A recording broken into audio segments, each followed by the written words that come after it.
வணக்கம். செல்வகுமாரின் மதிய வானிலை ஆய்வறிக்கை. அதிகாரப்பூர்வ வானிலை அறிக்கைக்கு இந்திய வானிலை ஆராய்ச்சித்துறை அறிக்கையை பார்க்கவும். 2025 ஜூலை 5 சனிக்கிழமை மதிய நிலவர ஆய்வறிக்கை. இன்றிலிருந்து மாலை இரவு இடிமழை பொழிவு ஆங்காங்கே பொழியத் தொடங்கும். இன்றும் நாளையும் சற்று கூடுதல் பரப்பில் இருந்தாலும் திங்கட்கிழமையிலிருந்து வியாழக்கிழமை வரை சற்று குறைந்த பரப்பிலும், வெள்ளிக்கிழமை அதாவது ஜூலை 11 மாலை இரவு இடிமழை பொழிவு பரவலாகியும், தொடர்ந்து இம்மாத இறுதி வரைக்கும் மாலை இரவு இடிமழை பொழிவு நன்றாக பொழிவதற்கான சாதக சூழல்லாம் ஏற்பட்டு கொண்டிருக்கிற என்ற தலைப்புச் செய்தியுடன் இன்றைய அறிக்கையை சமர்ப்பிக்கிறேன். இன்றைக்கு எங்கெல்லாம் மழை என்பதை பார்ப்போம். தென்மேற்கு பருவக்காற்று கேரளா வழியாக லேசாக நுழைய தொடங்கியிருக்கு. ஏற்கனவே திசை மாறியிருந்த தென்மேற்கு பருவக்காற்றில் ஒரு 10% மட்டும் கேரளா வழியாக நுழைகிறது. மீதம் எல்லாமே வங்கக்கடலில் இலங்கை அந்தமான் இடைப்பட்ட பகுதி வழியாகவும், அரபிக்கடலில் குஜராத் மகாராஷ்டிரா வழியாகவும் பயணிக்கிறது.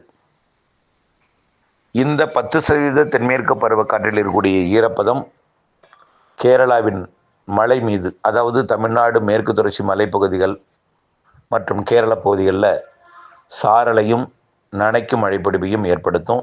லேசான மழைப்பொழிவையும், ஒரு சில இடங்களில் மிதமான மழைப்பொழிவையும், ஓரிடங்களில் சற்று கனமழை பொழிவையும் கொடுக்கும். அதிகபட்சமாக நீலகிரியில் ஒரு 5 சென்டிமீட்டர் வரைக்கும் எதிர்பார்க்கலாம்.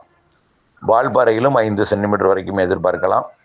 கன்னியாகுமரியில் 2-3 சென்டிமீட்டரும், மேற்கு தொடர்ச்சி மலையில் ஆங்காங்கே மழையும், வரக்கூடிய அதாவது இன்றும் நாளையும் சனி ஞாயிறு 2 நாளும் தூறல் சாரல் பாலக்காட்டு கணவாய், ஆரியங்காவு, ஆரல்வாய் கணவாய் பகுதிகளில் இருக்கும்.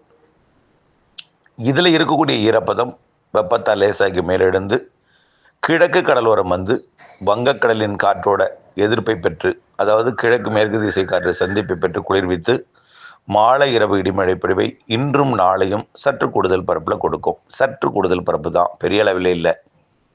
அந்த மழைப்பொழிவு இன்று மாலை ஒரு 4:30 மணிக்கு மேல் இரவு 9 மணிக்குள் ஆங்காங்கே கிடைக்கும். அவ்வளோதான்.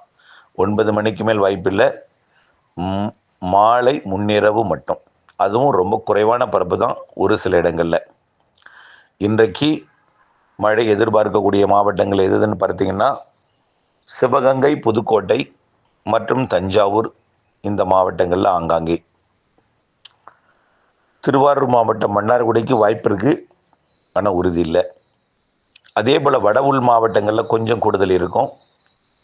அரியலூர், பெரம்பலூர், அப்படியே கடலூர், கள்ளக்குறிச்சி, விழுப்புரம், அப்படியே திருப்பத்தூர், வேலூர், ராணிப்பேட்டை, திருவண்ணாமலை, சென்னை, திருவள்ளூர், காஞ்சிபுரம், செங்கல்பட்டு, புதுச்சேரி, கடலூரம் வரைக்கும், மயிலாடுதுறைக்கும் வாய்ப்பு இருக்குது. ஆனால் நம்ம அறிவிக்கப்பட்டிருக்கிற எல்லா இடத்துலையும் பெய்யாது. ரொம்ப குறைவான பரப்பில் ஒரு சில இடங்களில் பெய்யும். நேற்றைக்கு குறிப்பிடும்படியான மழை இல்லை, ஆனால் 2ஆம் தேதி இருந்தது. அதற்கு அடுத்தபடியாக இன்று பொழிய போகிறது. நாளை இன்னும் கொஞ்சம் கூடுதல் பரப்பில் இருக்கும். நாளை மன்னார்குடிக்கும் வாய்ப்பு இருக்குது. டெல்டாவில் ஒரு சில இடங்கள்லையும், புதுக்கோட்டை, சிவகங்கை, ராமநாதபுரம் மாவட்டம் உள்பகுதி, மதுரை வடக்கு, திண்டுக்கல் மாவட்டம் நத்தம் பகுதி, திருச்சி மாவட்டம் துவரங்குறிச்சி ஆங்காங்கே மழை இருக்கும். ஆனால் பரவலாக இருக்காது. ஆங்காங்கே மழை இருக்கும். அது டெல்டா வரை கொடுக்கும். அதே போல் வட உள் மாவட்ட பகுதி, சேலம், தருமபுரி, கிருஷ்ணகிரி, நாமக்கல், ஈரோடு வடக்கு மற்றும் அப்படியே பார்த்தீங்கன்னா திருச்சி மாவட்ட வடக்கு பகுதி, அரியலூர், பெரம்பலூர், டெல்டாவில் ஆங்காங்கே, அதே போல் கடலூர், திருப்பத்தூர், வேலூர், ராணிப்பேட்டை, திருவண்ணாமலை, கள்ளக்குறிச்சி, விழுப்புரம், புதுச்சேரி, சென்னை, திருவள்ளூர், காஞ்சிபுரம், செங்கல்பட்டு, இங்கே வரக்கூடிய 11ஆம் தேதி தொடங்கும் அடுத்த சுற்றின் மழை 11ஆம் தேதி ஒரு சில இடங்கள்லையும், 12ஆம் தேதி இன்னும் கொஞ்சம் கூடுதல் பரப்புலையும், 13ஆம் தேதி இன்னும் கொஞ்சம் கூடுதல் பரப்புலையும் ஆங்காங்கே மழை பொழிவை கொடுக்க தொடங்கும். தொடர்ந்து இந்த மாத இறுதி வரையும் எல்லா மாவட்டங்களுக்குமே மழை இருக்குது. அதாவது ஆங்காங்கே ஒதுக்கி பெய்யும் மழை சில இடங்களில் இதுவரைக்கும் ஒதுக்கி கொண்டே இருந்தது. இன்றைக்கும் அப்படித்தான், நாளைக்கும். கண்டிப்பாக வரக்கூடிய நாட்களில் கூடுதல் பரப்பில் மழை எதிர்பார்க்கலாம். வங்கக்கடலில் மேல் உருவாகக்கூடிய காற்று சுழற்சியும், ஆந்திர பிரதேசத்தின் வடக்கு பகுதி மற்றும் ஒடிசா கடலோரம் உருவாகக்கூடிய அடுத்த காற்றழுத்த தாழ்வு பகுதி காரணமாக இந்த நிகழ்வு வரக்கூடிய ஜூலை இறுதி வாரத்திலையும் அமைய போகுது. ஜூலை 11க்கு மேல் உருவாகக்கூடிய அந்த நிகழ்வு ஜூலை 22க்கு மேல் உருவாகக்கூடிய நிகழ்வு அதை விட கூடுதல் மழைப்பொழிவை கொடுக்கும்.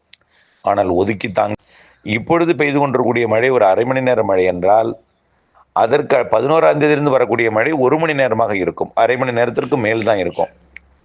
ஆனால் மாலையிலையோ அல்லது முன்னிரவுலையோ இருக்கும். நள்ளிரவு வரை வாய்ப்பு இருக்குது. அந்த 11ஆம் தேதி மழை நள்ளிரவுக்கும் வாய்ப்பு இருக்குது. அதாவது மாலை 3லிருந்து 9 மணி வரை இப்போது பெய்யக்கூடிய மழை, 11ஆம் தேதியிலிருந்து வரக்கூடிய மழை மாலை 3 மணிலிருந்து நள்ளிரவு 12 மணி வரை கிடைக்கும். அது ஏதாவது அரை மணி நேரம் 1 மணி நேரம் மழைப்பொழிவாக அமையும்.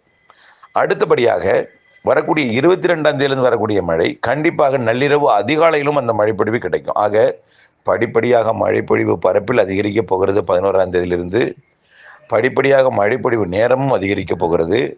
படிப்படியாக மழைப்பொழிவு அளவும் அதிகரிக்கப் போகிறது.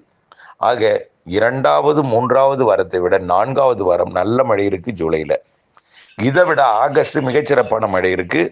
நிகழ்வு ஆந்திர பிரதேசம் வழி, தெலுங்கானா வழி, மகாராஷ்டிரா வழி அரபிக்கடல் நோக்கி போகும். கண்டிப்பாக செப்டம்பர் 2வது வாரத்திலிருந்து இன்னும் கூடுதல் மழை இருக்குது. மழை இல்லை, பெய்யுமா பெய்யாதா என்கின்ற சந்தேக பார்வையில் பார்த்து கொண்டிருக்கக்கூடிய அனைவருக்குமே இது பதிலாக அமையும். மெதுவாக நாட்களை கடத்தி விடுங்கள். கொஞ்சம் கஷ்டம்தான். ஆனால் நாம் மழையை எதிர்நோக்கி எந்த விவசாயத்தையும் செய்யாதீர்கள். ஆனால் அணை நீரை நம்பியும் ஆழ்துளை கிணறை நம்பியும் நீங்கள் விவசாயம் செய்யலாம். அணை நீரை நம்பினா அணைக்கு நீர்வரத்து கிடைக்கும். கேரளாவில் மழைப்பிடிப்பு நன்றாக இருக்கும். கர்நாடகாவின் காவிரி நீர்பிடிப்பு பகுதிகளில் இருக்கும். மேட்டூர் உள்ளிட்ட அணைகளை நிரப்போம். ஆனால் வானத்திலிருந்து நீங்கள் பெய்யக்கூடிய மழையை நம்பி நீங்கள் செய்தால் உள்ளே தென்மேற்கு பருவமழை தமிழ்நாடு தவிர்த்த மாநிலங்களுக்கு தான். தமிழ்நாட்டுக்கு மழை இருக்கும், காவிரி டெல்டாவிலையும் மழை இருக்கும். ஆனால் நாம் நினைக்கும் பொழுது பெய்யாது. அது பெய்யும் பொழுது நாம் சேமித்து பயன்படுத்த வேண்டும். அதற்கு நாம் பண்ணைக்குட்டை அமைக்க வேண்டும்னு சொல்லிட்டு இருக்கோம். அதே போல தான் பாருங்கள், 11ஆம் தேதிக்கு பிறகு நல்ல மழை காத்திருக்கு. 11ஆம் தேதியே பெய்திராதுங்க. 11ஐ விட 12 வாய்ப்பு கூடுதல், 12ஐ விட 13 பரவலாகும். இப்படியே நாளுக்கு நாள் பரவலாகும் பொழுது 15ஆம் தேதிக்கு மேல் நல்ல மழைப்பொழிவு கிடக்கும். மாத இறுதி ஆகஸ்ட் செப்டம்பர் எல்லாம். ஆகவே கண்டிப்பாக மழைப்பொழிவு தென்மேற்கு பருவமழையும் சரி, வெப்பசலன இடிமழைப்பொழிவும் சரி வரக்கூடிய வாரங்களிலிருந்து நல்ல மழைப்பொழிவு கிடைக்க இருக்கிறது. அதே போல பாலக்காட்டு கணவாய், ஆரியங்காவு கணவாய், ஆரல் வாய்மொழி கணவாயில் மழை பொய்த்து விடுமோ என்கின்ற சந்தேக பார்வையில் பேசப்படுகிறது. இல்லை இல்லை இல்லை, பொறுத்திருங்கள். இன்னொரு 1 வாரம். இப்பொழுதுக்கு இன்றைக்கும் நாளைக்கும் கூட இந்த சாரல் தூறல்லாம் ஒரு நம்பிக்கை ஏற்படுத்தும். 11ஆம் தேதிக்கு மேல் முழு நம்பிக்கை ஏற்படுத்தும். கண்டிப்பாக அது ஆகஸ்ட் செப்டம்பரில் முழுமையான மழைப்பொழிவு உங்களுக்கு கொடுக்கும். செப்டம்பர் முதல் வாரத்தில் மழை வாய்ப்பு குறைவு, 2வது வாரத்திலேருந்து கூடுதலாக கொடுக்கும். ஆகஸ்டில் நிறைய மழை இருக்குது. செப்டம்பர் 2வது வாரத்திலேருந்து சிறப்பான மழை இருக்குது என்பதை நான் மீண்டும் மீண்டும் தெரியப்படுத்த விரும்புகிறேன். ஆகவே வடகிழக்கு பருவமழை தொடங்கும் வரைக்கும் வரக்கூடிய மழைப்பொழிவு நன்றாக தெரிகிறது. வடகிழக்கு பருவமழை மிகச்சிறப்பாக இருக்கிறது. சராசரிக்கு கூடுதல் வடகிழக்கு பருவமழை, சிறு நிகழ்வும் அதிக மழைப்பொழிவை தரும். வலுவான நிகழ்வும் உண்டு என்று ஏற்கனவே சொல்லியிருக்கிறேன். இதில் எந்த மாற்றமும் இல்லை. மெதுவாக வரக்கூடிய 1 வாரத்தை போக்கிவிடுங்கள். அதாவது மழை எதிர்நோக்கி இருப்பவர்கள். அதற்கு பிறகு மழை வாய்ப்பு நன்றாக அமைய இருக்கிறது. மாலை இரவு இடிமழை பொழிவாக என்பதை நீங்கள் புரிந்து கொண்டு வானிலை அப்டேட்ஸுடன் இணைந்திருந்து வானிலையிலிருந்து விவசாயம் செய்திட அன்போடு கேட்டுக்கொள்கிறேன். நன்றி.